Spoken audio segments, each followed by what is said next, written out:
네, 유튜브에서 종합편성 채널을 꿈꾸는 송작가TV의 야심작이죠. 대중문화 콘텐츠 토크 프로그램 K콘토크 시간입니다. 저는 진행을 맡은 송선희 아나운서입니다. 반갑습니다.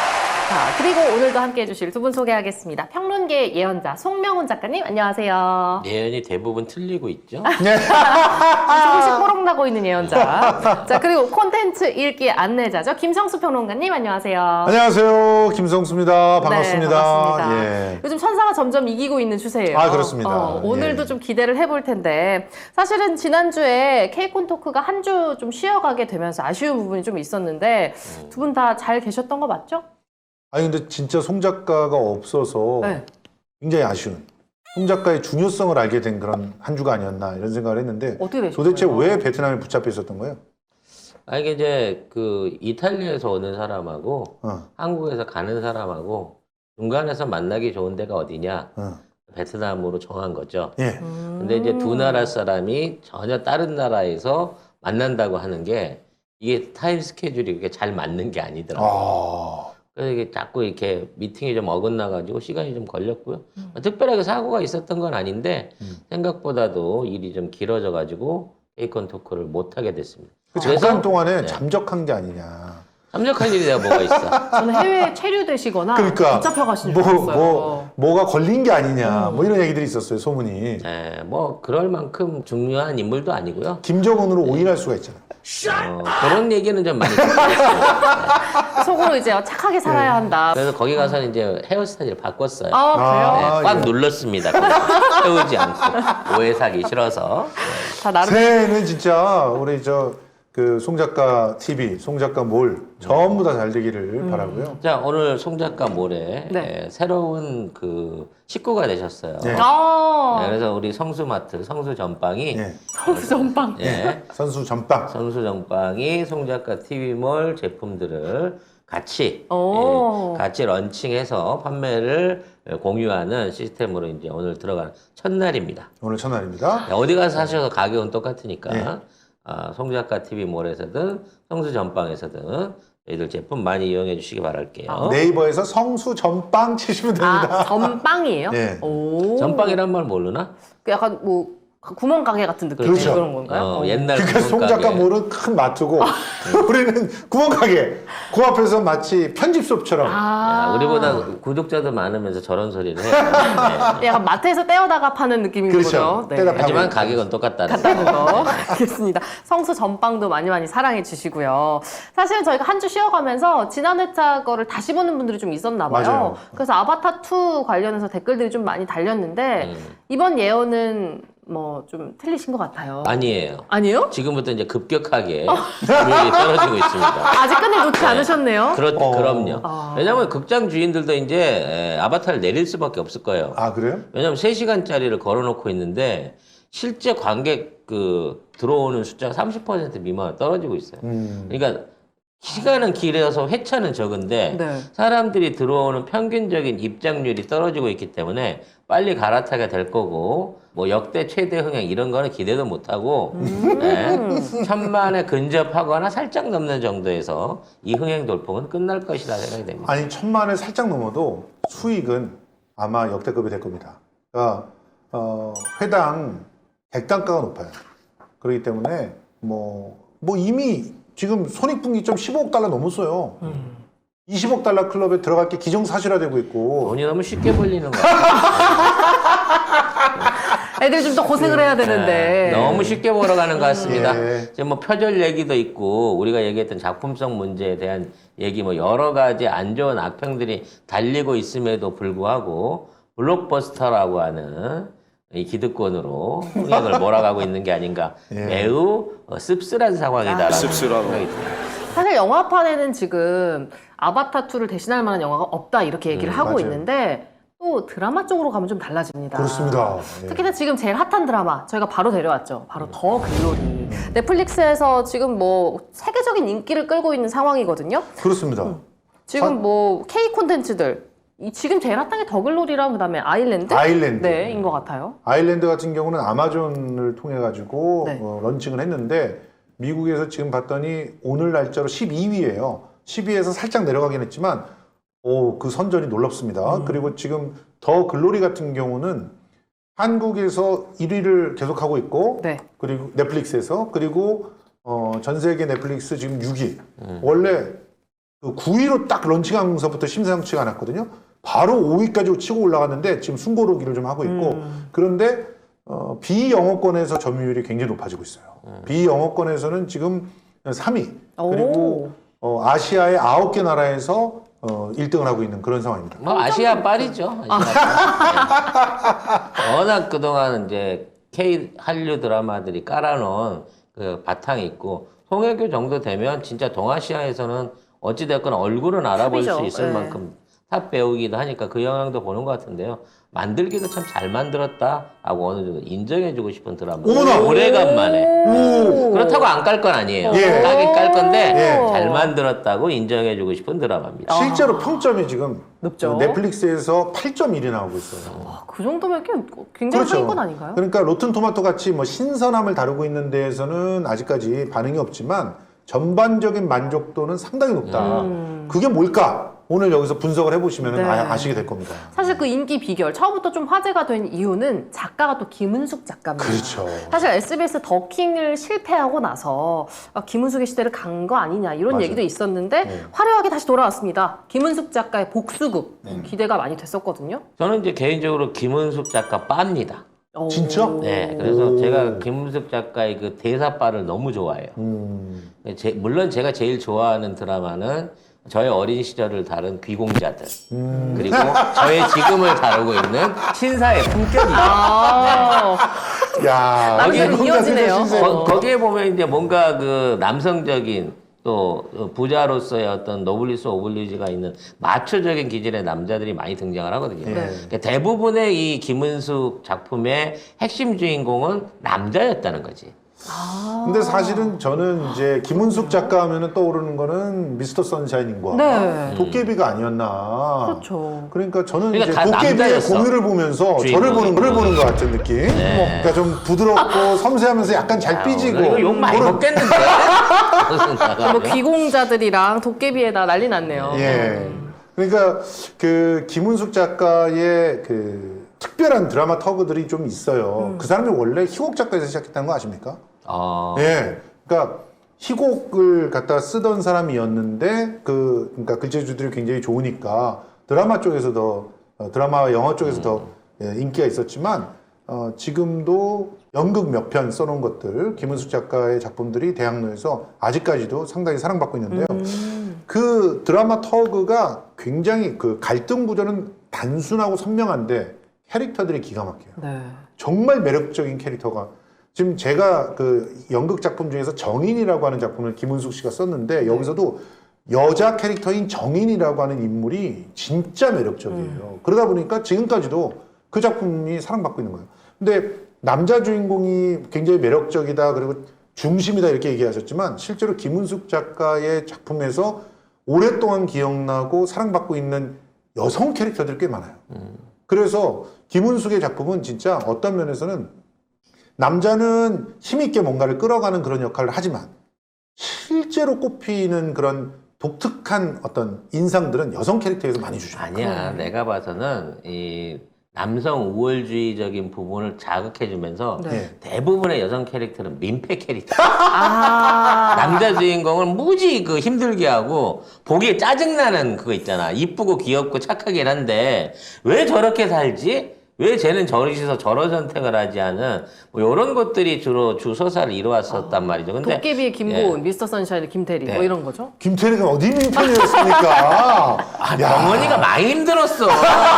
근데 중요한 건 그러한 서사를 하던 작가가 여성을 주인공으로 한 복수극을 또 네. 꺼내놓는다고 하니까 원래 복수극이라는 게 달달한 대사가 안 되잖아. 그렇죠. 그렇죠. 막 욕이 난무를 하고 뭔가 그 살벌한 분위기에 이런 걸 끌어가는 게 복수인데 거기서 정말 특징을 살려낼 수 있을까라는 생각을 하고 의구심을 갖고 보게 됐는데 그 안에도 물론 잔잔한 대사빨도 있었습니다만 이분이 이제 조금 길게 나중에 또 설명을 하겠지만 이분이 실패한 이유가 블록버스터를 했기 때문이라고 생각해요. 예전에. 오. 네. 그러니까 초기 작품의 뭐 시티홀이라든지 뭐 온웨어 이런 것들을 보면 인간관계 또 거기서 막 이렇게 막 그 말과 액션 내지는 인간관계로 주고받는 요런 그 달콤한 그 로맨스 이런 것들이 원래 강점이 있었던 거거든요. 그렇죠. 근데 어느 순간에 이제 비주얼로 갔다가 막 밀어붙이기 시작한 거야. 막 세트 키우고 막 예. 금액 키우고 그러면서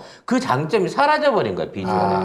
그러니까 미스터 선샤인 같은 경우에도 얼마나 대작입니까? 고증을 비롯해갖고 뭐 인물과 너무 화려하다 보니까 거기 이거 세세하게 빛나는 나랑 해봅시다 그 러브라는 것. 뭐 이런 것 같은 것들이 예. 못 살아난 여지가 뭘 있는데. 못 살아? 너무 살았는데요? 너무 잘 살았는데. 듣자마자 생각나는데? 세상에. 네. 근데 이 안에서는 뭔가 이제 링이 좁아진 느낌이야. 아. 그리고 사람들과 사람들이 좀 밀접해서 근접전을 펼치고 있는 그런 느낌 안에서 김은숙의 장점을 좀 살려냈다. 라는 생각이 거기서 듭니다. 내가 할게요.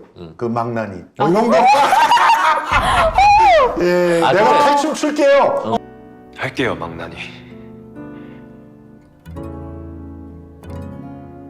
칼 좀 줄게요. 이런 거. 예. 대사가 정말 기억이 다 나네요. 이번엔 또 블록버스터를 포기했기 때문에 예. 좀 기대가 많이 된 근데 작품이었는데요. 솔직히 저는 김은숙 작가가 예전서부터 이런 스타일을 쓰고 싶어 했다고 들었어요. 그러니까 내가 쓴다면 저 막장 드라마들 웃겨. 요런 얘기들 갖다 가끔 했거든요. 그래서 제대로 된 막장 드라마를 쓴 거다. 이게 사실은 기본 구도는 아침 드라마에서 흔히 보던 구도예요. 맞아요. 그렇죠? 아침 드라마나 매일 드라마의 그렇죠. 구도는 일일 봤는데 드라마나 이런 데에서. 너무 세련돼. 근데 구도가 이런데 고퀄이 이런 고퀄이 세상에. 고퀄 막장. 그 저 TV조선에서 했던 무슨 그 뭡니까? 무슨 하우스? 무슨 펜트하우스? 펜트하우스. 이게 고퀄이라고 난리쳤잖아요. 무슨 소리야? 그거는 그냥 비주얼만 고퀄 그렇지. 비슷하게 만들어 놓은 세트만 거고. 고퀄인 거고. 캐릭터나 대사나 그다음에 사건의 전개나 이런 거는 개판이에요. 똑같이. 그냥 돈만 쳐드린 거야. 그냥 눈 크게 뜨고 소리만 질르자. 그렇지. 그런데 계속. 지금 이 드라마는 진짜 고퀄이구나. 그래서 어떤 면에서는 한국에서 가장 잘 만들어 왔고 지금까지 역대급으로 좀 그런 류의 작품들을 탐구해 와서 정말 더 이상 사골의 그 흔적조차 남지 않았을 것 같은 그런 막장 드라마를 완전히 새로운 차원으로 거듭나게 만들었다. 맞습니다. 이게 바로 K-드라마의 어떤 또 다른 DNA가 될 것 같다. 이런 생각이 들어갖고 굉장히 흥분되는 상황이었어요. 근데 또 이제 반대적인 면을 좀 말씀을 드리자면 우리 쪽 그 아침 드라마면 이제 막 김치 싸대기 날리고 오렌지 막 주스 뿜고 막 하죠. 오렌지 쭉 흘러내리고 막 죽었다 살아나 버리고 맞아요. 막 이런 그 말도 안 되는 그 설정들이 있는데 이거는 복속이 참 고급지긴 해요. 근데 복수를 꼭 이렇게 어렵게 해야 될까? 좀 더 쉬운 방법이 있는데 정말 이렇게까지 오랜 시간 준비하고 뭐 해가면서 합법적으로 하려니까. 합법은 아니지만 아무튼 어떠한 방법으로든 그 어떤 그 시퀀스들을 만들어가는 네. 게 참 힘들게 복수한다. 이 오래 걸리는 복수는 리멤버를 살짝 떠올리기도 했는데. 그러니까 야 이렇게 복수하려고 그러면 나는 복수 안 해야 되겠다. 이게 자포자기하게 만들 정도로 네. 그런 오래 것도 걸렸죠. 있고요. 또 더더욱 놀라운 거는 복수를 당하는 사람이 너무 착해요. 네? 아니 이게 복수를 당하는 애들이 너무 쉽게 복수를 받아들여. 쉽게 당해요. 아니 그걸 자신감이라고 보지 못했어요? 한동훈 같은 거야 자기네들은. 아니 그러니까 뭐 얼마든지 밟아놓을 수 있다고 생각되니까 그냥 해봐. 네가 하는 거 다 해봐. 내가 다 밟아줄게. 근데 예비 시험만 만나니까 바로 무릎 꿇고. 그러니까. 뭐 뭐부터 할까? 하나 보내주면 나는 네 친구야. 뭐 이런 식으로. 네 딸 찾고 싶으면 나랑 손잡는 게 유력한. 반갑다 친구. 이렇게 되는 것들을 보면 얘네들이 그거 이따가 얘기를 더 너무 하겠지만. 개연성이 없는 게 아닌가라는 부분이 좀 있더라는 아니 그거는 거지. 아주 치밀한 개연성이 있어요. 그 네. 뒤에 이제 구도에서 한번 설명을 네, 해드릴게요. 알겠습니다. 자, 고퀄리티 막장 드라마라고 얘기를 해주셨는데 소재도 막장 드라마에서 주로 사용되는 소재긴 합니다. 바로 학원 폭력 예. 내용인데요. 단순히 근데 뭐 왕따, 뭐 괴롭힘 이런 정도의 문제가 아니라 구조적으로 정착된 부의 양극화가 이 학원 폭력의 뒷배다. 이런 이야기를 비중 있게 다루고 그러니까 있어요. 지금 이걸 보면은 여기서 왕따를 시키는 박연진을 비롯해서 전재준 이런 인간들이 재벌이 아니에요. 재벌한테는 마름 정도 되는 인간. 그렇지. 그러니까 졸부들이야. 졸부들. 강남에 질비한 졸부들 있잖아. 어쩌다가 그냥 부동산 투기 한번 잘해갖고 돈 벌거나 코인 부자. 코인 부자 됐거나. 이 성남이나 대장동 같은 느낌이 있어요. 이 맞아요. 안에 등장하는 게 맞아. 서울 서초동이 아니라 어디 용인이나 세명시라고 나오잖아. 세명시라고 하는데 어디 용인이나 어디 분당 뭐 이런데 이렇게. 갑자기 확 뜬 데서 신흥 부자로 올라오는 애들. 그렇지. 예, 그리고 이게 또 이제 구조가 좋은 게 그거잖아. 땅 부자, 그 다음에 권력 가진 애, 부자. 그 다음에 종교인. 종교인. 야, 이 세 가지가 다 드러나는데, 진짜 지금 대한민국을 혼탁하게 하고 있는 세 종류를 정확하게 여기다 꽂아 넣었네? 라는 생각이 빙고. 들더라는 거지. 그러니까 지금 여기서 대한민국을 망치고 있는 족속들에 대해서 나름대로 상징화를 갖다 한 거예요. 그래서 얘네들이 왕따를 시키고 있는데 그게 왕따를 누굴 위해서 하냐면 진짜 권력층. 엄청난 재벌들. 지금 보면은 여기 뭐 무슨 건설, 하도영 같은 경우 있잖아요. 그런 데들한테 눈에 들게 하기 위해서 지네들이 마름짓을 하고 있는 거지. 그러니까 그런 것들을 정확하게 꿰어서 보여줘요. 그래서 그들이 갖고 있는 그 재산의 하찮음, 그리고 그들이 갖고 있는 능력의 결핍, 뭐 이런 것들을 여지없이 깨버립니다. 이게 기득권의 마이너리그 같은 거야. 그렇지. 그러니까 그 재벌집 막내 아들처럼 예. 감히 그 안에 내부자로 들어가지 못하면 아예 건드릴 수도 접근조차 할 수 없는 그런 게 아니라 그냥 고만고만한 애들이 예. 지들끼리 왕초 싸움 하다가 아등바등하고. 아등바등 하다가 결과적으로 나중에 가도 그게 성공을 못했어.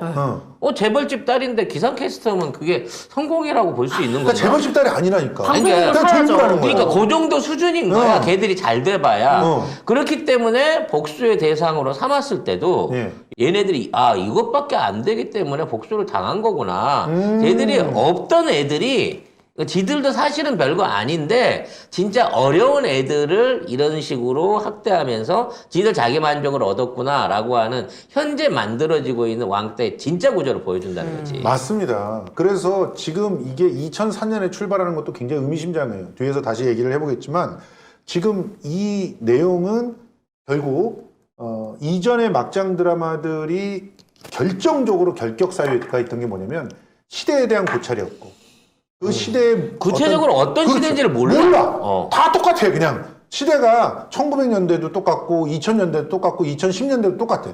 그런 식의 막장 드라마가 아니라는 거예요. 이거는 정확하게 그 대한민국의 현 주소를 다루고 있어.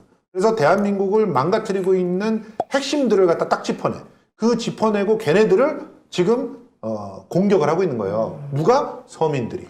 그게 바로 2004년이라는 연도하고 연동이 되는 거죠. 이거는 그렇죠. 우리나라가 IMF를 졸업하기 직전의 상황. 맞아요. 그 정도 시기입니다. 이미 그러니까 서민들과 중소기업 등등 보호받지 못했던 사람들은 털릴 대로 털려가지고 거의 이제 절망에 빠져 있는 상태고 네. 그 안에서 그 소나기를 피해 나가서 오히려 거기에서 낙전을 주셨던 일부 부자애들은 맞아요. 적은 돈으로 더 큰 권력을 누릴 수 있게 된 거예요. 그러니까 예전에 10억까지면 집을 한 채밖에 못 사지만 맞아.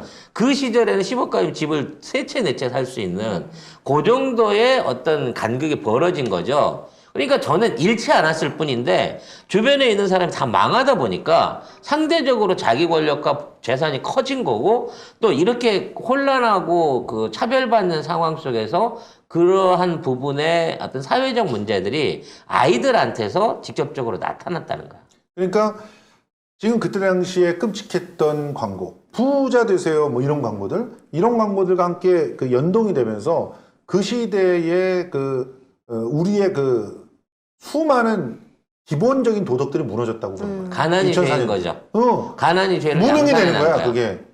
그 안에서 혼자 정의로워 보려고 했었던 우리 여주인공은 문동은. 네, 문동은은 정말 친구로, 학교로, 그다음에 경찰한테서도, 법안에서도, 그렇죠. 심지어는 자기 부모한테까지도 그렇죠. 배신을 당하게 되는 거죠. 그래서 그런 상황에서 나의 목표가 너다. 오늘부터 내 꿈은 너야. 이게 뭐 너같이 되겠다는 얘기가 아니라 너를 그러니까 너 하나만은 무너뜨리겠다. 너 하나만은 반드시 무너뜨려야 돼. 이렇게 생각하는 수 있는 그 모멘텀이 너무 확실히 와닿는 거예요. 맞습니다. 그 부분 안에서 아역의 정지소의 그 연기가 혼신을 다한 연기가 진짜 그 후반부에 송혜교의 그 뭔가 밋밋한 그 플랫한 그 연기력을 상충시켜질 수 있을 만큼 정말 초반부에 강력한 캐릭터를 보여줬던 것 같아요. 그렇죠. 아역에 대한 칭찬도 굉장히 많더라고요. 근데 그 전에 그 아역이 결국엔 커서 되는 송혜교 역할. 송혜교 씨가 이 작품을 선택했다는 자체가 조금 화제가 많이 됐어요. 두 분은 어떻게 보셨나요? 그러니까 송혜교 씨 같은 경우는요, 지금 그 절체절명의 위기였어요. 사실 본인이 태양의 후예로 정말 피나레를 갖다 딱 찍었는데, 근데 그 이후에 좀 이혼도 하고 그러면서 이미지에 굉장히 큰 손상을 입었고, 그리고 또 이후에 선택했던 작품이 그다지 잘된 작품이 왜 없거든요. 보검이랑 한 거 괜찮았는데 나는 그것도 사실은 뭐 후밥발 그냥 괜찮았는데. 예, 그러니까 많은 그 골든 그 뭐라고 해야 돼요? 골드미스? 골드미스들에게는 전적인 어떤 지지를 받았을지 몰라도 그게 오래가는 그런 그 사회에 아주 중요한 어떤 편린을 갖다 짚어낸 건 아니었거든요. 좀 새로운 스타일의 연애담이다 이렇게 볼 수 있었지. 그래서 이제 자기가 정말 일정한 획을 그어야 되는 그런 순간에 와 있었거든요. 그 한 방으로 뭔가 자기가 변화된 모습들을 보여줘야 되고, 특히나 아주 지속되고 있는 연기력 논란 이런 것들도 떨쳐버릴 필요들이 있었던 것 같아요. 그래서 이 작품을 갖다 선택을 했고 저는 나름대로 성공했다고 봅니다. 그런 측면에서 송혜교가 작품을 선택해 주셔서 작품도 화제성이 살았고 작품 성도 좋아졌고, 그리고 역으로 이 작품이 송혜교의 연기 이후의 여생을 다 살려놨다. 네. 이걸 잘못했으면 진짜 생명연장의 꿈이 이루어진 거예요. 그렇죠. 네. 이걸 잘못했으면 뭐 누구예요? 그 하여튼 수많은 그런 배우들 있지 않습니까? 적절한 시기에 들어가가지고 나오지 못하고 있는 배우들, 그런 배우들처럼 될 상황이 있었는데 송혜교는 지금 아주 영리한 선택을 했다 이렇게 생각합니다. 그런 면에서 보면 김은숙 작가한테 감사해야 돼요. 그렇죠. 왜냐면 송혜교가 보여주는 그 감정 기복 없는 어떤 그 캐릭터, 그다음에 일부러 웃지 않으려고까지 하면서 복수에만 전념하려고 하는 그 캐릭터들을 진짜 연기 잘하는 사람이 연기를 했다 그러면 굉장히 다중적인 어떤 그 그림이 나왔을 건데 연기를 못하는 송혜교가 하니까 뭐를 해도 그냥 제가 복수 때문에 자기 감정을 내려놨나 보다라고 할 수 있는 캐릭터가 되어준 거죠. 김은숙 작가가 거기에 맞춰 써준 거죠. 어찌됐거나 그러니까 탁월한 거죠. 그 송혜교 특유의 귀여움, 뭐 발랄함, 뭐 이런 거를 다 빼버리고 이렇게 밋밋하게 가는데도 불구하고, 그럼에도 불구하고 그 연기력이 돋보였다. 예. 오히려 그 조연들이 이런 거지. 액션 배우는 네. 대충 때리는데 엑스트라가 으악 하고 잘 날아가는 맞아, 거 있잖아. 약간 그런 연기 합이 보이더라는 거지. 그렇죠. 저는 그렇게 생각하지 않습니다. 송혜교 씨가 이번에 정말 뭐 먹었어? 이를 갈고 절치무심하고 뭐 받았어? 아니야. 진짜 그 솔직히 보십시오. 지금 송중기하고 비교가 되는 게 송중기는 필터를 썼지. 송혜교는 필터를 안 썼어요. 그래서 나중에 민낯을 그대로 드러내잖아요. 그러니까 이런 것들도 보면은 굉장히 자기한테는 나름대로 도전적이다. 자기의 인생을 걸고 지금 백척간두를 내려오기 위해서 건곤일척에 한 번의 도전을 갖다 하고 있는 거다. 저는 그렇게 생각합니다. 이렇게 배우들이 하기가 쉽지 않아요. 저는 이제 저 캐릭터의 완성에 뭔가 큰 역할을 해준 사람. 예. 네, 연출했던 안기로 PD라고 생각을 합니다. PD가 진짜. 예. 근데 우리 이제 그 안기로 PD가 약간 제가 생각해서는 이 조각가 같은 그런 일종의 뭔가 패티시가 있어요. 예. 쉽게 말해서 여주인공을 뭔가 하나의 이미지로 그려가지고 예쁘게 치장하는데 천재적인 재능이 있습니다. 나는 그 이분 연출작 중에 제일 좋아하는 게 알람보라 그 궁전의 궁전. 추억. 네네네. 그러니까 게임 캐릭터로 나오는 박신혜 씨가 그 기타 치는 여인으로 나오는 진짜 독특한 작품이었죠. 그런 캐릭터였는데, 그런 식으로 청춘 기록도 그렇고 와처도 그렇고 등장하는 주인공들을 잊을 수 없게 만드는 정말 기묘한 미장선의 각도를 만들어줘요. 그러니까 그 순간적으로 그 앵글을 딱 봤을 때 그 잊혀지지 않는 거야. 이게 이 포스터도 그렇지만 이 포스터 중에 이렇게 이 약간 성모마리아처럼 쏟아지는 맞아요. 빛을 맞으면서 송혜교가 이렇게 고개를 들고 있는 포스터가 있는데 난 그걸 보는 순간 또 이 양반이 한 그림 만들었구나. 사람들은 연기력이라든지 그 주변에 있는 여러 연출적인 상황보다 그래 이거야 이거. 네. 그냥 저 이미지 하나만으로도 이 송혜교를 이 작품 안에서 성공적으로 기억하겠구나 할 정도로 인물을 이쁘게 그려내는 데 있어서 천재적인 재능을 가진 분이거든요. 그런 것도 이분이. 있지만 연극에 과감하게 지금 그러니까 이 작품에 연극적 기법을 도입했거든요. 오. 그 연극적 기법들이 초반에 완전히 압도했어요. 예를 들어서 송혜교 씨가 자기가 그 새로 들어가려고 하는 그 빌라, 네. 그 빌라에서 뭡니까 도배 뭐 이런 걸 하면서 갑자기 나타난 박연진을 갖다 공격하는 장면이 있잖아요. 이게 바로 이게 굉장히 연극적인 기법인데 2개 이상의 공간을 그리고 시간과 공간 다 2개 이상의 것을 한 장면에 집어넣어서 거기서 압축적으로 앞으로 일어날 사건들을 갖다 보여주는 거거든요. 맞아. 알람브라 궁전에서 보이는 게임이 네. 현실이랑 같이 이렇게 예. 이 맞물리는 이런 것들도 비슷한 맥락을 맞아요. 볼 수 있는 거거든. 그런 면에서 이분의 연기력이 좀 더 그 돋보일 수 있는 그런 그 대본과 연출에 이게 잘 맞았다고 생각해요. 사실 제일 좋아하는 건 청춘 기록이거든. 예. 우리 그 풋풋한 여대생들, 신입생들 나오는 그걸 뭐 무슨 흑심이거서 아닌가. 핵심이 있었던 것 같은데. 근데 그런 데 나오는 캐릭터 하나하나들이 너무 개성있고 깜찍하고 이쁘거든. 맞아요. 그런 것들을 잘 해주는 연출자를 만나서 43세 네. 또 한 번 전성기를 맞을 수 있게 되지 않았나 싶은 생각을 해봅니다. 맞습니다. 네.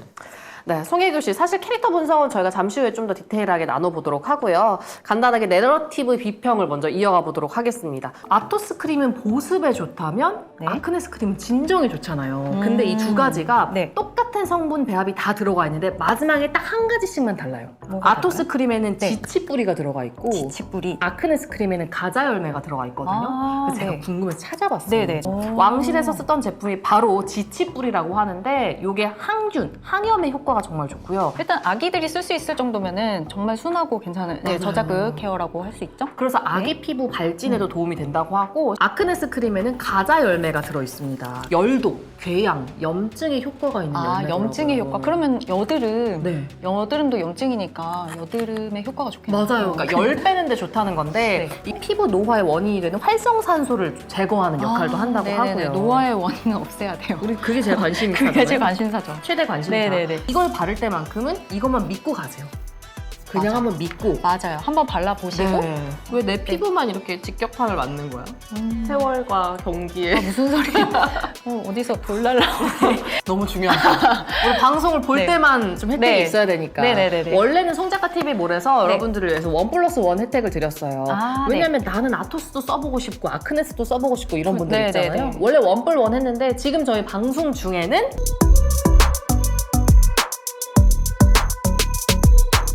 놓치지 않을 거예요.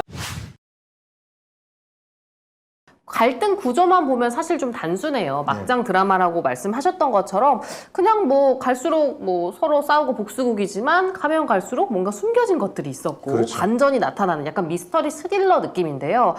기본적으로는 그 박연진, 토호의 딸이죠. 세명시 토호의 딸과 땅 부자 아들인 전재준 그리고 지방 대형교회 목사의 딸 이사라 요 세 명이 가난한데 좀 똑똑하고 자존심이 센 문동은을 괴롭히는 거죠. 그리고 네. 자퇴까지 시켰는데 20년 동안 무려 20년 동안 복수 이를 갈고 복수를 해서 결국엔 복수를 당한다는 내용입니다. 예. 근데 이 뭐 펀치라인이라고 하죠. 이게 대사가 아주 유명한데 내 꿈은 너야 박연진. 요 대사 때문에 뭐 한 줄 요약이 될 정도로 얘기가 많이 나오고 있습니다. 하지만 역시나 그 막장 드라마, 아침 드라마 틀을 벗어나지 못하는 것 같기도 하고요. 아니, 그러니까 구도는 굉장히 많이 본 거예요. 그런데 굉장히 차별화가 돼 있죠. 그 차별화 포인트를 찾는 게 사실은 K 컨텐츠를 만드는 사람들의 어떤 공부할 거리가 되는 거죠. 지금 기본 구도는 힘있고 뭔가 그 자기의 권력들을 갖고 있는 사람들이 힘없는 사람을 괴롭히고 네. 힘없는 사람이 나중에 절치부심해가지고 힘을 얻어가지고 나중에 그들을 죽인다. 복수에 이건 성공한다. 뭐 이거 어디에나 있는 거잖아요. 네. 어? 그런데 이게 진짜 예전에는 산에 가갖고 30년 동안 무술을 맞았어. 익혀갖고 이게 그걸로 갖고 해결을 하면 되는 중국 거였거든. 쪽에서는 주로 그래서 네. 취권이니 뭐 이런 걸로 그렇지. 왔었죠. 산속에 들어가서 네. 뼈 빠지게 몸고생을 하고 나오죠. 이미 늙어갖고 싸울 힘이 없는데 기어이 가서 그걸 맞붙어 싸워요. 근데 이런 경우 같은 경우에는 약자의 틀을 못 벗어나고 있습니다. 맞아요. 무슨 얘기냐면 복수를 하려는 시점에서도 얘네들보다 물리적으로나 뭐 금전적으로나 뭐 주변에 도와줄 수 있는 조력자의 수준을 보더라도 도저히 복수를 할 수 없는 상황이거든. 맞아요. 그럼에도 불구하고 그동안 준비해왔던 계획과 그 조사해왔던 정보와 이런 것들을 적절하게 활용해 가면서 지네들끼리 싸움을 붙여요. 그렇죠. 그래서 스스로 무너지게끔 만드는 거란 말이야. 그런 게 포인트라니까. 그러니까 그거를 정말 잘 구상을 한 거죠. 그러니까 심리적으로 완전히 우위에 있어요. 그러니까 지금 이 드라마의 탁월함은 내가 힘으로, 돈으로 이렇게 누르는 게 아니야. 그러니까 보통 이전에 아침 드라마는 돈 많은 사람이랑 결혼을 했지. 아니면 어디 가서 갑자기 로또를 맞아갖고 그렇지, 그런 것도 재벌이 있었고. 돼갖고 돌아오는 거야. 그리고 재벌의 세컨드가 되기도 했었어. 심지어 그런 식으로 해서 힘을 얻어. 그래서 내가 네 장모다 이러면서 자기를 버린 남자를 갖다가 막 그렇게 괴롭혔잖아. 아, 그쵸, 그쵸. 근데 이런 게 아니야. 이런 게 아니라 이 사람은 지금 초등학교 선생이에요. 누가 봐도 없어. 약자지. 어. 그리고 작은 빌라 하나 갖고 있어. 그리고 뭐 돈이 있다고 손 치더라도 기껏해봤자 자기 대신해서 정보를 구할 수 있는 사람의 차비, 뭐 최저시급 이런 거 해줄 수 있는 돈 정도밖에 없는 거야.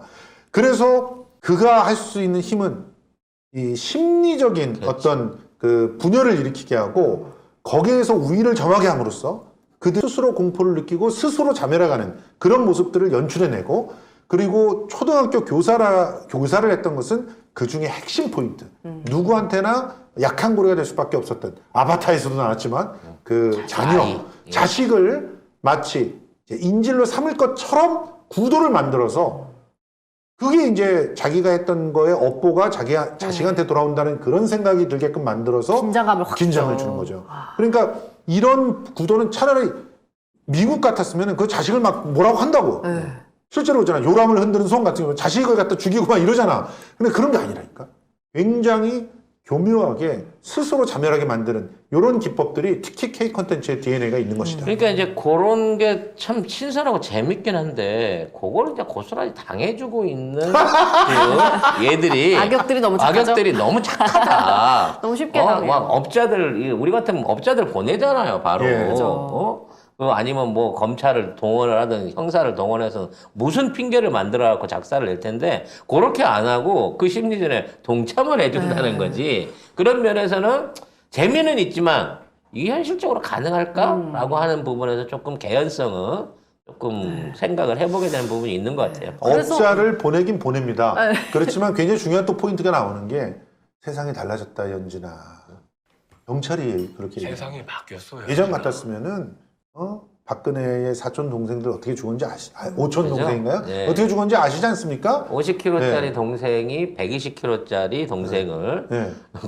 밥 잘 먹고 가만히 있다가 네. 칼빵을 120방을 맞았고 그래서 죽여요. 네, 죽이는 말도 안 그리고 되는 그 본인은 스스로가 그렇게. 또 자살을 해. 그러게 그러니까 산을 넘어가서 3시간 동안 산을 넘어가가지고 어렵게 정해진 곳에 가서 네. 목을 매죠. 그러니까 그런 일들이 벌어지기가 굉장히 어려운 상황이라는 거예요. 지금은 그렇게 하기가 힘들어. 그러니까 그들에게도 무기가 제한되는데 또 그들이 애초에 완전히 어마어마한 힘을 갖고 있는 재벌이나 그렇지. 대통령은 아니야.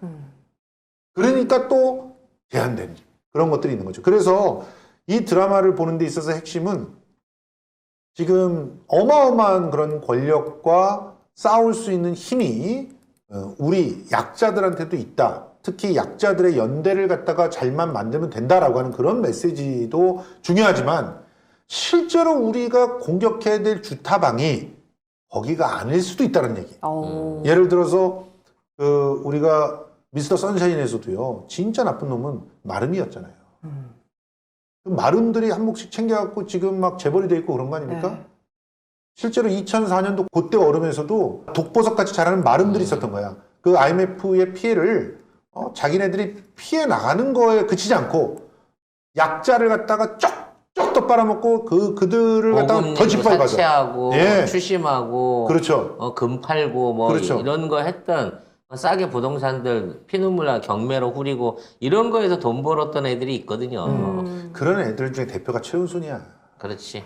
그러네. 그걸 얘기하고 있는 거예요. 그래서 저는 김은숙 작가와 또 이 안기로 PD는 그래도 시대를 고민한다. 시대 정신에 대해서 우리가 어디를 봐야 되는지, 어느 지점을 갖다 꿰뚫어야 되는지를 보고 있다. 이렇게 생각해요. 고민을 너무 많이 하셨나 봐. 머리가 하얘지셨더라고. 김은숙 작가가. 아유.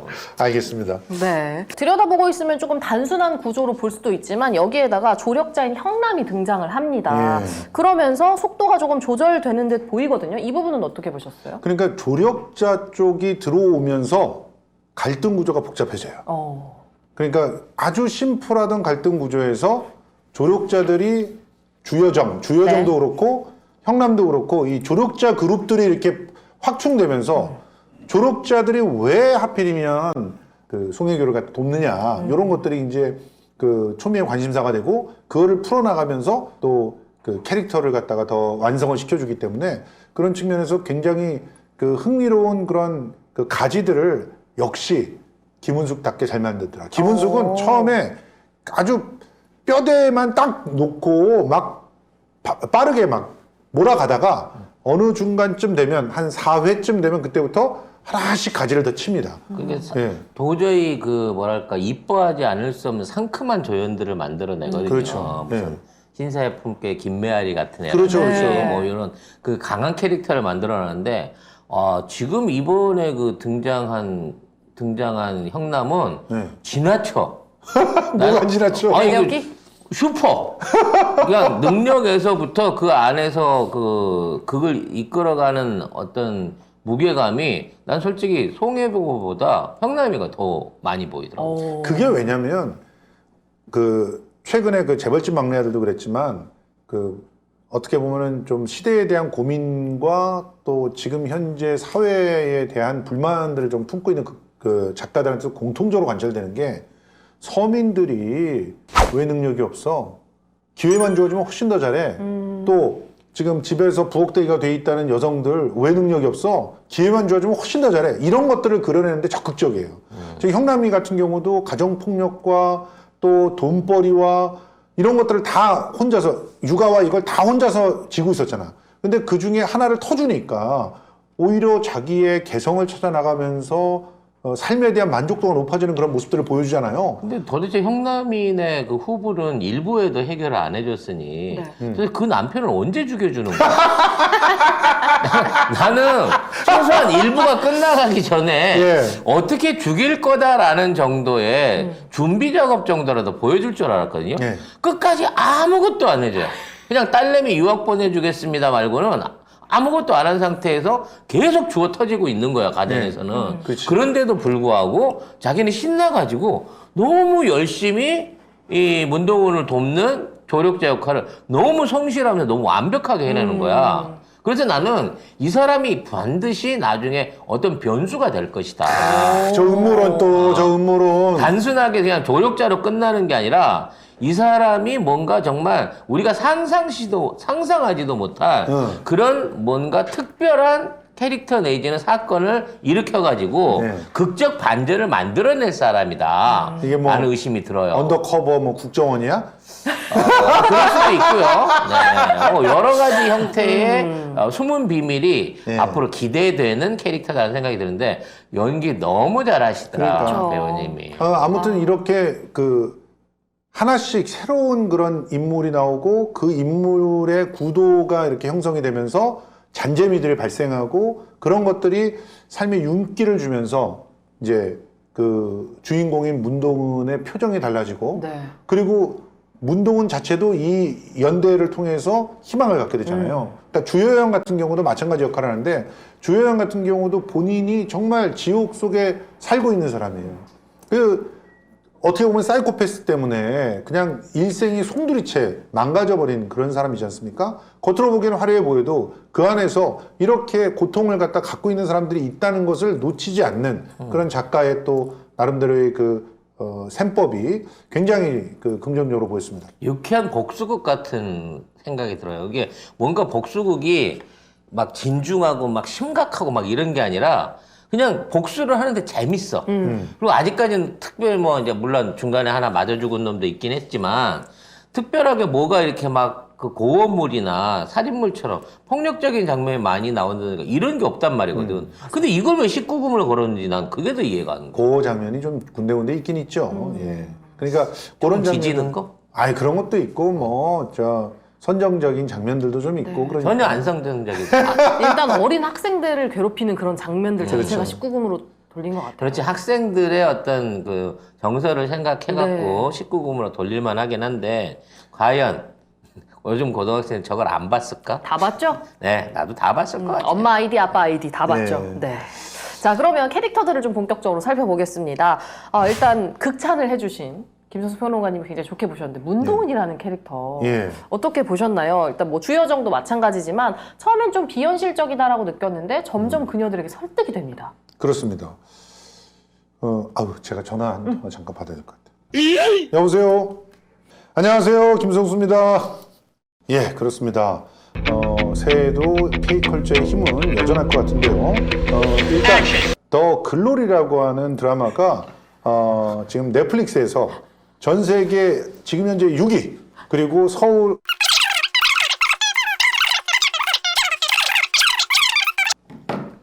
라디오가 하나 이쪽에 붙어가지고 라디오가 수요일 날 내가 이게 대본 바뀐 이유를 알겠네. 야, 씨. 원소스 멀티 이렇게 여기저기에 이거 똑같이 써먹나? 뭘 똑같이 먹었으면 뭘 토시 하나도 안 달라 달라 토시 하나 안 틀려. 심지어는 나한테 들은 것까지 갖다가 어영부영 쓱 갖다 내가 왔는데 언제 지금 잠깐 여기서 들은 걸 갖다 썼다고?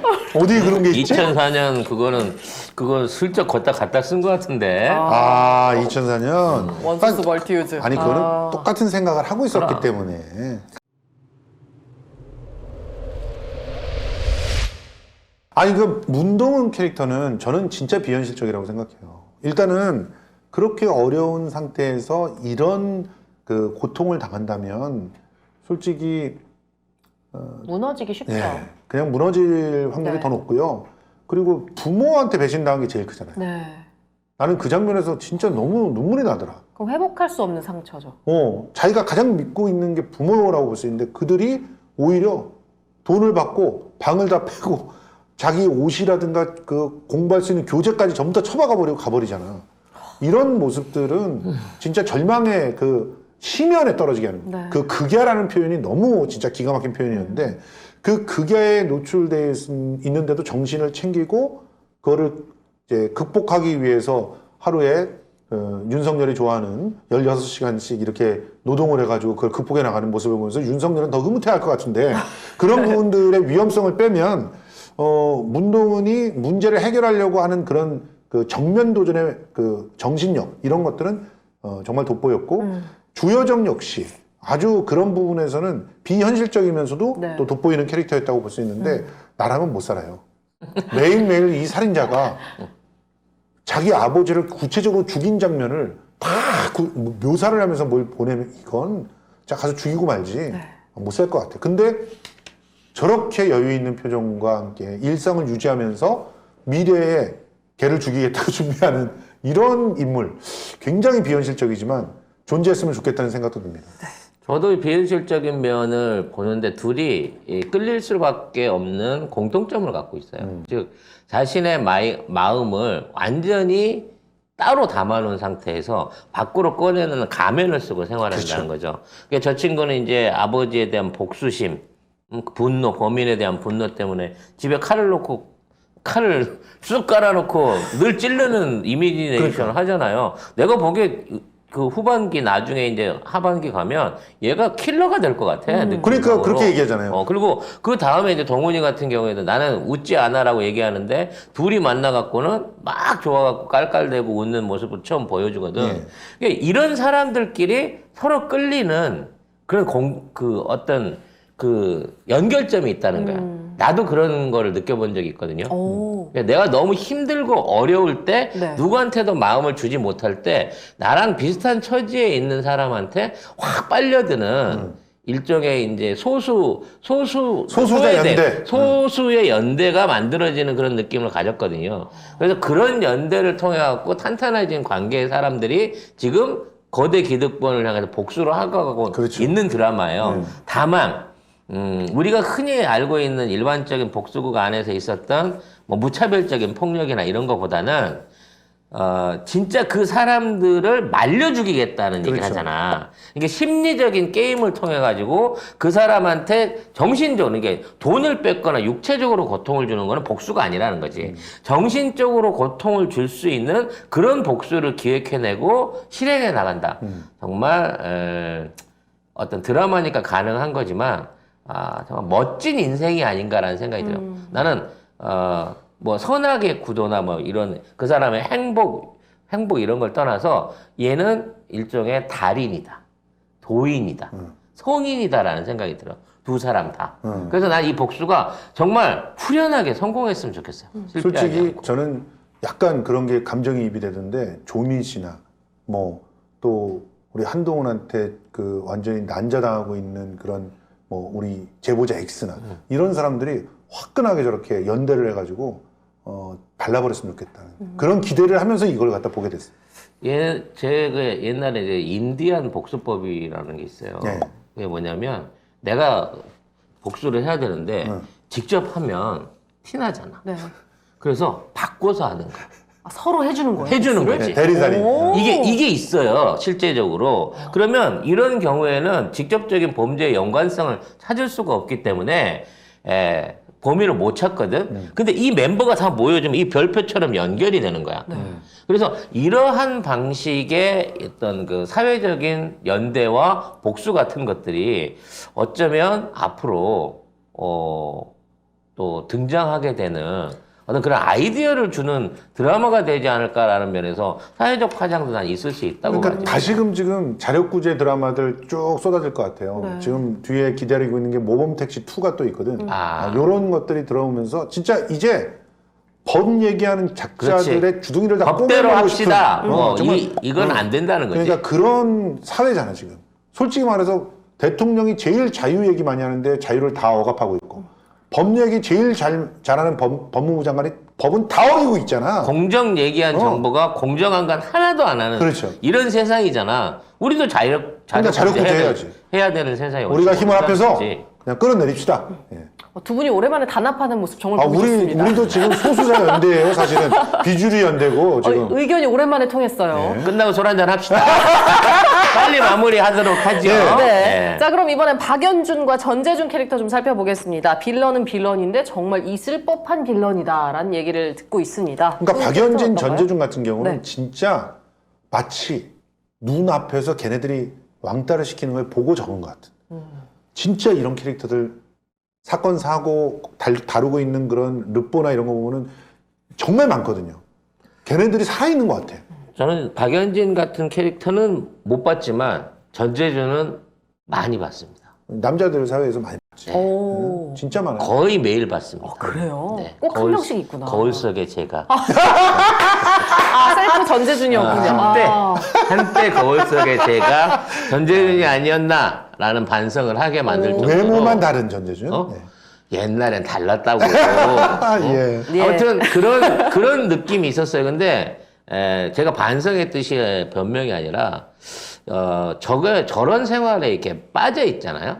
주변 뭔 짓을 해도 돈은 계속 있고, 주변에서 아무도 그 통제를 해주는 사람이 없고, 그리고 밑에 있는 친구들이나 뭐 있는 부하들 이런 사람들이 너무 하찮게 보여지기 시작하는 그런 그 캐릭터 내지는 그런 상황이 있어요. 맞아요. 그래서 이렇게 되게 되면 사람이 허무해지거든요. 그렇지. 이 친구의 본질적인 어떤 그 갈망은 허무야. 근데 거기에 잊혀진 딸을 찾아낸 거야. 결국은 얘가 모두를 파괴시킬 핵심적인 키를 갖고 있는 거거든. 아, 나는 진짜 그래서 내 친구, 이미 죽은 친구가 하나 있어요. 근데 그 친구가 딱이. 나를 죽이지 마! 딱이. 그러니까 친구인가요? 중소기업 하나를 물려받았어. 그런데 삶에 만족이 없는 거야. 결혼은 정략 결혼을 했거든. 그런데 아내도 사랑하지 않아. 그러니까 매일 가는 게 취미가 룸사롱이고. 아이고. 그러다가 결국은 일찍 갔는데 근데 저는 그 친구가- 다행히 초기에 망해서 살았어요. 20대 깨달음을 초반에 깨달았네요. 망해서 저는 살아남았습니다. 그런데 어쨌든 그 친구가 생각이 났어요. 그 친구가 희한하게 그렇게 애가 딸려 있는 그런 그 업소 여성을 보면은 이게 그렇게 그런 해줘야 거라니까. 뭘 일종의 만들어줘야 뭔가 결핍이 있는 어. 사람을 그 좋아하게 되고 거기 꽂히면 계속 그 구멍만 파요. 네, 그래서 나는 너무 저 캐릭터는 사실적이다. 솔직히 이제 박연진이 기상캐스터 하는 이유는 이유를 모르겠어. 오히려 다른 거를 얼마든지 할 수 있는데도 불구하고 네. 자기 허영심 때문에 하는지 모르겠지만 그쪽에는 좀 동질감이 안 되는데 이 전재준이라는 캐릭터만큼은 진짜로 매력적이고 사실적이고 맞아요. 그리고 솔직히 나는 동정이 좀 가요. 동정이가 네, 동정이 가서 어차피 파멸되긴 하겠지만 파멸되는 과정 안에서도 좀 조금 안타까운 느낌, 좀 덜 얄미운 캐릭터라고 악역 중에서도 저는 그렇게 평가해 보고 맞아요. 싶네요. 박연진 캐릭터는 사실 많은 아나운서 기상캐스터들이 공감을 좀 하겠지만 네. 저 정도 살만하면 그만둘 텐데. 그럼 그게 뭔 돈이 된다고 조금 의아했습니다. 전문적인 아나운서도 아니고 기상캐스터를 네. 하고 있냐고. 그리고 나이 너무 많잖아. 그러니까 아이도 이미 수학생이고 애도 있는데. 제일 비현실적이지 않았나 네. 싶습니다. 아니 비현실적인 캐릭터 중에서 하오영인가요? 그 박영진의 남편도 비현실적이에요. 아. 그러니까 뭐 돈이 넘쳐나 가지고 자기가 장식품 고르듯이 여자를 취했다고 하면은 여자에 대해서 그렇게 집착도 하지 않는데 보면은 또 바둑을 두고 있는 문동은한테 완전 빨려드는 그런 모습들을 보이잖아요. 이 바둑 얘기 좀 해봅시다. 진짜. 이 바둑이라고 하는 게 물론 네. 그 정말 매력이 큰 그 취미이고 놀이죠. 놀이이고 사실상 인간이 고안해낸 가장 복잡하고 어려운 놀이예요. 그렇죠. 근데 이 바둑을 통해 가지고 이제 교류를 하고 또는 유혹을 하고 뭔가 이제 관계를 정리해 나가면서 조정을 한다. 나는 이러한 게 정말 가능할까 싶은 생각을 진짜 많이 해봤어요. 근데 바둑에 관심 있는 남성분들이라면 여자가 바둑을 두면 좀 매력적으로 느껴지지 않나요? 물론 그렇죠? 여자가 골프를 쳐도 매력적으로 느껴지고요. 뭐를 해도 매력적으로 느껴집니다. 일단 송혜교빨 정도 되는 여성이 하면 뭐를 해도 그쵸. 매력적으로 느껴지는 거죠. 그죠. 네. 그건 어쩔 수 그런데 없죠. 바둑은 조금 색다른 맛이 있죠. 그러니까 지적이고 네. 또 전략을 볼 수 있어. 그러니까 저 사람이 몇 수를 앞서 내다보면서 나에게 어떤 덫을 치는가 이런 걸 볼 수가 있어서 그러니까 어떻게 보면은 조금 더 빠른 시간 안에 서로를 파악할 수 있는 그게 그런 거죠. 바로 이 드라마의 맥인 거예요. 왜? 이 주인공들이 다 바둑의 고수인 겁니다. 그렇죠. 그죠? 지금 문동원하고 조여정은 이미 바둑으로 맺혀져 있고 사제 기간이. 예, 지금 있는 저 그 남자보다 연진의 남편보다도 훨씬 더 고수인 거예요. 네. 그런데 불구하고 이 사람들이 바둑을 통해서 대화를 나눌 때는 뭔가 응수타진을 꾸준하게 한다는 거예요. 그래서 그걸 통해 가지고 이미 심리적인 게임에서 이기고 들어가고 있다라는 게 보여지는 거거든. 맞아요. 저 남자 배우를 눈여겨본 게 이제 무슨 홈쇼핑 회사 회장 네. 으로 예, 나오던 맞아요. 주로 그런 역 많이 맡아요. 그런 예. 역을 하는데 정말 똑같은 캐릭터야. 예. 대사도 그렇고 아마 옷도 같은 거 입는 거야. 근데 그럼에도 불구하고 예. 대한민국에 그런 역할을 할 수 있는 그러니까 돈이 많으나 뭔가 부재를 느끼고 있고 항상 마음속에 다른 갈망을 갖고 있는 그런 진중한 캐릭터를 그려내는 데 있어서 진짜 지금 이 배우는 최고의 어떤 딱 맞춤이다. 전문 배우다. 전문 배우다 저거는. 회장 전문 배우. 그럼 뭐 가정부만 1000번 하셨다는 전원주 씨만큼이나 앞으로 이런 역할 안에서 이분의 어떤 비중 이 캐릭터의 재활용이 엄청 많아지겠구나 싶을 정도로 뭔가 그게 중심을 잡아주고 있는 거예요. 예. 내가 보기엔 이 사람이 나중에 일종의 심판자가 됩니다. 그래서 양쪽의 복수에 관한 정당성 그리고 복수의 흐름 중에 예를 들어 불법을 한다든지 반칙을 한다든지 누가 옳았고 누가 틀렸느냐에 대한 것들을 정리해주는 역할을 할 그럴 사람으로 보여져요. 저는 그러지는 않을 것 같아요. 왜냐하면 김은숙 작가가 재벌한테 그걸 맡길 것 같진 않아요. 그러니까 심판자라든지 정리자는 다른 그러니까 사람이 나는 나올 것 같아요. 이 사람을 볼 때 도깨비의 그 천방지축 조카 있잖아요. 어. 육정제가 네, 하는 육성제. 딱 그 느낌이 들어. 캐릭터적인 면에서 역할론이. 결국 그 따져놓고 보면 지금 김은숙 작가가 늘 드라마 안에서 만들어왔던 갈등 구조와 해소, 그 안에 있는 각 캐릭터들이 조금씩 모양만 바꿔가지 똑같은 형태로 나타나서 보여주고 있다는 거죠. 이 상황에서 딱 1부만 하고 끊어버리니까 2부에 대한 기대감이 엄청 높아지는 거예요. 3월까지 못 아무튼 기다리겠다고 저는 난리들이죠. 이 드라마가 상징의 영역에서 네. 또 품고 있는 것이 굉장히 많다고 생각하거든요. 특히 2004년, 이 2004년은 또 어떤 해이기도 하냐면 탄핵이 시작됐던 해이기도 합니다. 네. 노무현 대통령에 그러네요. 대한 탄핵, 또 그 이후에 어떻게 보면 재벌 기득권 세력들의 총공 이런 것들이 있었던 그 시기예요. 굳이 2004년을 선택한 이유는 뭘까? 20년이라고 하는 세월을 굳이 만들어 놓을 필요는 없었거든요. 그러니까 이명고 씨를 갖다가 보고 과외를 갖다가 그렇게 많이 하면서 돈을 10년을 벌어서 했다고 하죠. 10년. 그러니까 그러면서 굳이 20년 할 필요는 없어. 2004년이라는 시간이 그 연도가 중요하지 않았을까 생각을 하거든요. 그 해에 굉장히 많은 게 무너졌어요. 2002년 월드컵으로 우리가 정말 뭔가를 다 가진 것 같이 느꼈잖아요. 에너지를 붐업을 받았죠. 붐을 시켰죠. 그렇지만 실제로는 그때부터 기본적인 어떤 구도들, 인간다움들, 도덕들 이런 것들이 무너졌어요. 신자유주의에 의해서. 근데 그것을 사실 마지막 보루처럼 지키려고 했던 정치 세력이 노무현과 그 친구들이었거든요. 그런데 그 친구들은 그냥 조리돌림을 당했어요. 결국은 자기가 하고 싶은 것들 다 하지도 못하고 강제적으로 퇴출을 당한 거예요. 뭐 5년 임기는 지켰지만 마지막 1년 같은 경우는 정말 하고 싶은 거 아무것도 못했고요. 네. 그렇게 자퇴시키듯이 쫓겨나가서 결국 했던 건 그 사람을 죽인 겁니다. 지금 이제부터 문도원 씨가 결국 이미 죽었던 소희의 그 억울함을 밝혀줄 겁니다. 그런 걸 밝혀주는 모습이 마치 20년 후에 복권된 그런 우리의 외로웠던 한 그 이상가의 모습을 보는 것 같아서 정말 한편으로는 가슴이 아팠고 이런 해석들이 또다시 김은숙 작가한테 누가 되지 않기를 바라지만 그래도 이런 해석의 영역에서 그 시즌2도 즐길 수 있게 많은 떡밥들을 좀 주면 어떨까 네. 그런 생각도 했습니다. 저도 이제 정리를 하자면 자, 여기서 김은숙답게 마무리해서는 안 된다는 거예요. 이부에 가서. 오히려. 왜냐면 김은숙 드라마에는 빌런이 나오지만 100% 나쁜 사람이 없습니다.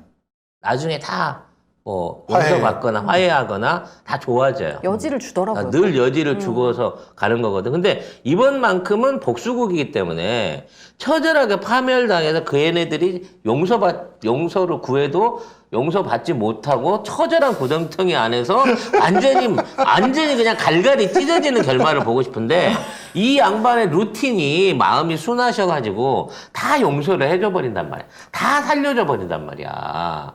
그래서 그런 결론은 안 내려줬으면 또는 내리게 한다고 하더라도 정말 얘가 철저하게 반성했고 제대로 복수당해서 다 털렸구나. 이 정도면 됐다라고 할 수 있는 수준까지 과연 그 복수의 끝을 보여줄 수 있을 건지 그게 걱정도 되고 기대도 되고 하는 부분입니다. 네. 아무튼 지금 3월까지 어떻게 기다리죠? 그러니까요. 지금 다들 짜증나. 난립니다. 더 글로리 시즌2 2부가 이제 3월부터 방영을 한다고 하는데요.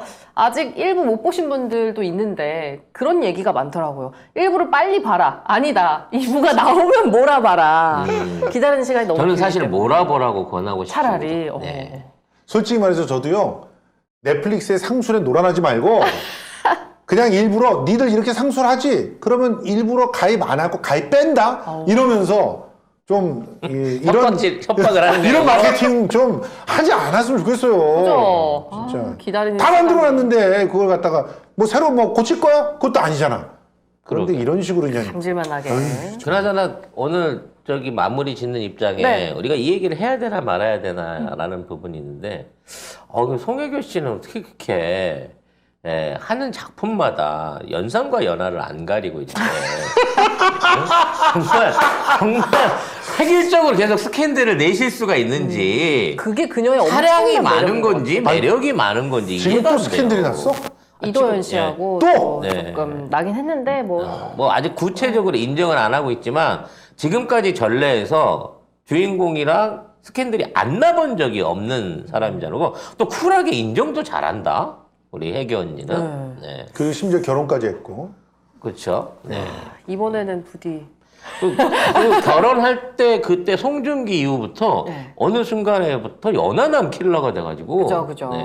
이제는 이제 송혜교의 세례를 받아야만 뜬다라고 할 수 있을 정도로 성인 연기자가 된다라고 할 수 있을 정도로 연하남 등용문이라는 얘기가 있어요. 그러니까 이제 앞으로 송혜교의 같이 그런 쪽으로 야. 가게 되지 않을까라는 생각을 해본다. 알겠습니다. 얼마나 부러워. 네. 하게요. 근데 왜 아이유는 그런 선택을 했을까? 자, 마무리하시죠. 네, 더 글로리 두 분의 평론가와 함께 이야기 나눠봤는데요. 점점 더 보고 싶어지시는 분들도 있을 텐데 글쎄요, 3월까지 기다렸다 한 번에 몰아보셔도 괜찮고요. 미리 보셔도 괜찮습니다. 더 글로리는 두 분 다 추천하니까요. 네. 네. 자, 그럼 저희는 더 글로리 평론 오늘 여기까지 마치도록 하고요. 다음 시간에는 어떤 드라마를 얘기해볼까요? 진짜 아일랜드 하실 거예요? 안 근데 봤는데 안 끝났어, 안 끝났어. 이게 끝나면 합시다. 예, 끝나면. 뭐 다른 카지노도 드라마도 그렇고 많아요. 아일랜드도 그렇고 지금 막 화제가 되는 것들이 안 끝났어. 네. 자, 어떤 작품을 할 수 있을지 고민을 좀 해보도록 고민을 하겠습니다. 좀 해보도록 하겠습니다. 네, 그럼 저희는 다음 시간에 또 재미있는 콘텐츠를 들고 찾아오겠습니다. 오늘도 함께 해주셔서 감사합니다. 안녕히 계세요. 안녕히 계세요.